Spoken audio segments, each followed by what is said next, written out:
প্রতি বছর দুর্গাপুজোর সময় নিজেদের পোশাক কেনার সাথে সাথে ঠাকুরেরও পোশাক কেনা হয় প্রতিটি বাড়িতে। আর প্রতি বছরের ন্যায় আমিও ঠাকুরের পোশাক কিনতে এবার চলে গেলাম হাতিবাগানে। এখানে অনেক রকম দোকান আছে এবং সেখানে পাওয়া যায় নানা রকম ঠাকুরের ড্রেস। এবছর এই ড্রেসগুলো আমি নতুন দেখলাম জামদানির ওপর, কি ভালো লাগলো। তোমাদের কোন কালারটা পছন্দ হচ্ছে অতি অবশ্যই কিন্তু কমেন্ট করে জানিও। এর মধ্যে থেকে আমি একটা নিয়েছি, আর একটা একটু অন্য টাইপের নেব। যেমন দেখো এইগুলো নেটের মধ্যে আছে, বেশ ভালো লাগলো। এর মধ্যে থেকেও কিন্তু আমি একটা পছন্দ করে নিয়েছি। ঠাকুরের পোশাক কেনার পর একটা সেরামিকের বাটি নিলাম, আর কিছু অবশ্য নিইনি, পছন্দ হয়নি।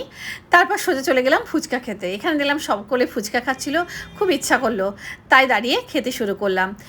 তারপর সোজা চলে গেলাম জুডিওতে। আমরা দুপুর নাগাদ বেরিয়েছিলাম, বেশ সব জায়গায় একটু ফাঁকা ফাঁকা পেয়েছি। জুডিও থেকে অবশ্য সেভাবে কিছু কেনার ছিল না, জাস্ট কি কি কালেকশানে এসেছে সেটা একটু দেখে নিলাম, আর টুকটাক একটু কসমেটিক আমি এখান থেকে কিনে নিলাম। এবার বাড়ি